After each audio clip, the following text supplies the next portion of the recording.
Welcome back. We're in section 2 of chapter 9, and we're going to talk about area and volume. First of all, right off the bat, remember area is square units, as in something to the second power. Volume is cubic units, or some length to the third power. Knowing that, you can do all of this. Here's what we're going to do. We're going to change units. Remember, cubic units, square units. English and metric, no big deal. If you got section 1, you'll be in good shape. So let's get started off with what are square units? 1 unit on each side, and it's a square. It might be just called a unit, it might be an inch on both sides, it could be a centimeter on both sides. Pay particular attention. Square inch means you got a square there. Square centimeters, square there. Keep that in mind. What's the area of that region? All you have to do is count the squares. 12 squares, 12 square units. How about this? 1 square foot, which you can see over here. 1 square foot, a foot and 12 inches are the same thing, so it's the same thing except different units.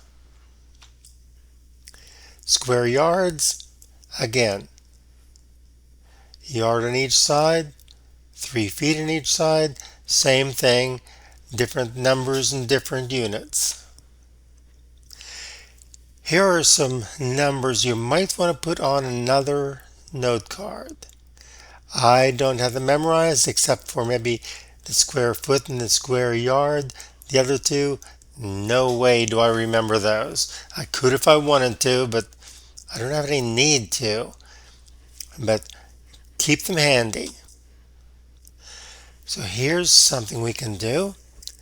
We want to find the population density.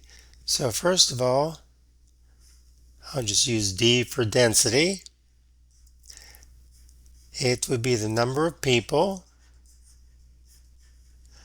per square unit or square area.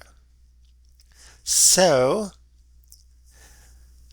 what I want is the density equals the number of people, which is 578. It's playing with me again. 759 people on the top.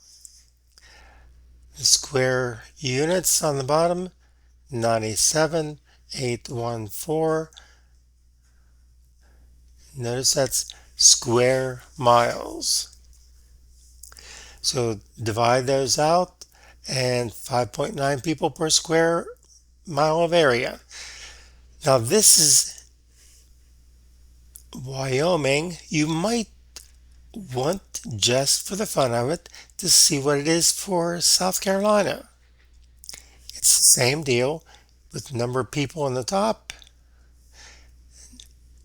the area on the bottom, and divide, and you'll get the number of people per square mile of area. You could do it per square feet, square yards, all kinds of things. You can have fun with it, really.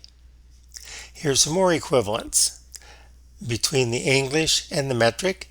Again, put these on a note card, put them, or whatever you want to, just keep them handy. It makes it easier to do things. Square feet to square meters, yards to square meters, miles and kilometers, acres and hectares. So just keep those handy. It makes it easy. So you want to find the property in areas. So first of all, notice you're looking for the area. We're going to eventually find how much it costs per hectare, but we have to get the area first in acres. So we take that 6.8 hectares and we want to convert that. We'll put hectares on the bottom, acres on the top. If I remember right, hectares, we want the one with the largest, and I'm just going to make a wild guess here because I really don't know. Let's see.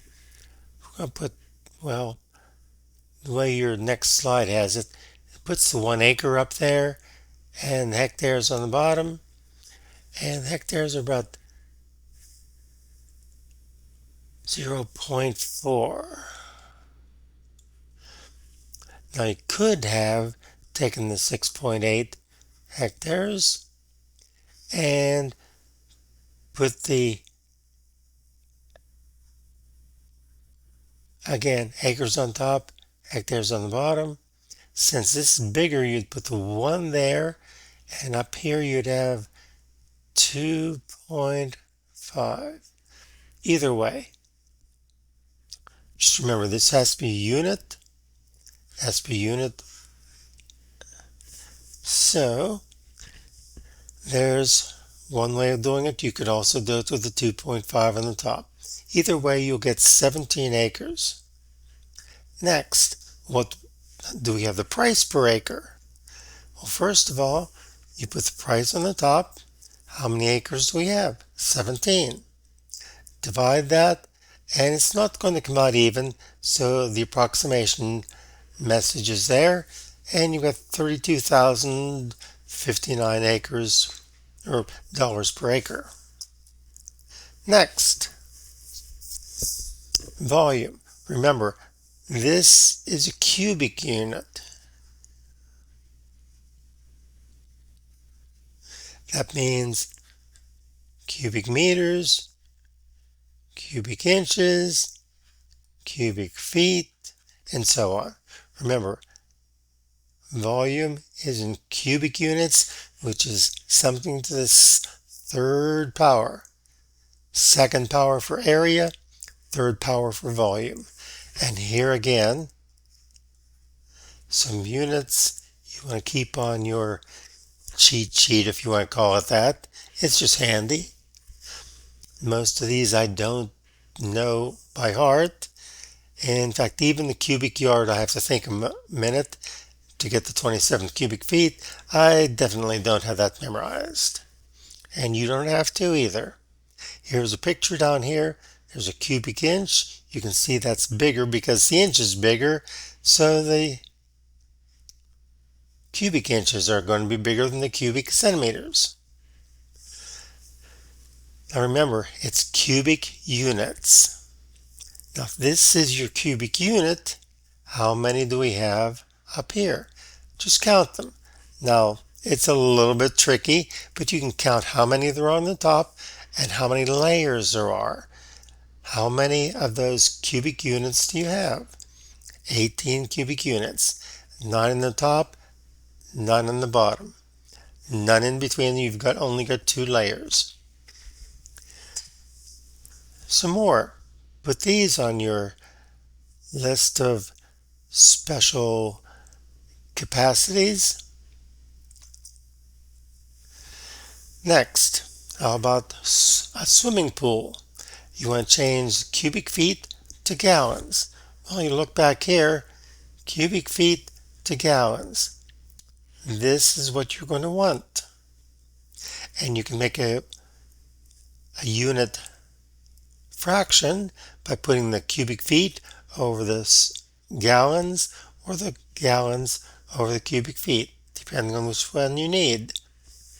Now, what we've got this time is 22,500 cubic feet, and remember, it's cubic feet, but we've got this on our hands, so We're going to put the cubic feet on the bottom. And again, that's equal to 7.48 gallons. 7.48 gallons. That's the, cubic feet. Here's our unit fraction. The cubic feet are going to cancel and multiply. And there's your 1,000 or 168,300 gallons of water. That's what's in your swimming pool. Some more to keep in mind. Again, kilo, hecto, deca, unit, deci, centi, milli. You might also notice the liters are a capital L. And here's a unit for you, just in case you want to compare liters and quarts.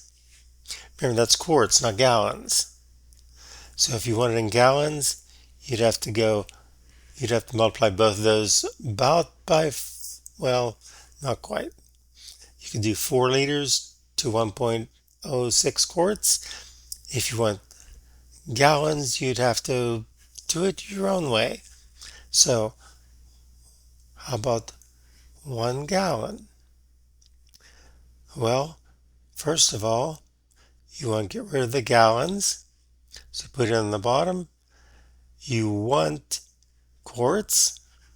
Quarts on the top. Gallons are bigger, so it gets to 1. 4 quarts equals a gallon. There's your unit fraction. But we don't want quarts. So quarts on the bottom, so it'll cancel out.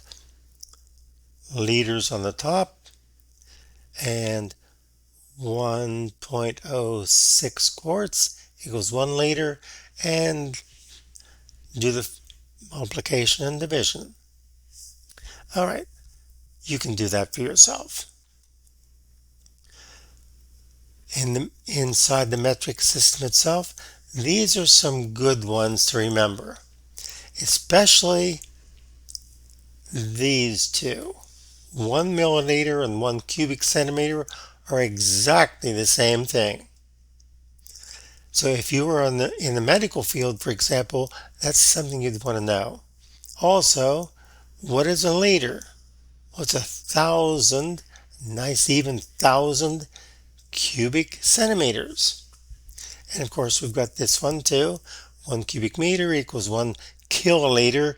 I don't think you'll run into that too often, but you could do it if you really wanted to. So here's one to practice with. We've got an aquarium with 36,000 cubic centimeters. So 36,000 cubic centimeters. Remember, there's a 3 there. And we want to get rid of the cubic centimeters. So that goes in the bottom. So these will cancel out. I keep putting a 2 there. Should be a 3. And we want to end up with liters. And a liter is bigger, so 1 goes there. How many cubic centimeters? 1,000 from the previous table. And then just do the division. And this is pretty easy. You should be able to do this in your head. You're dividing 1,000 into 36,000. So you get 36 liters. Easy. And that's it for area and volume. Not too much, huh? I know you can do it. We'll see you next time. Keep your notes, write down a few questions, and we'll see you in class.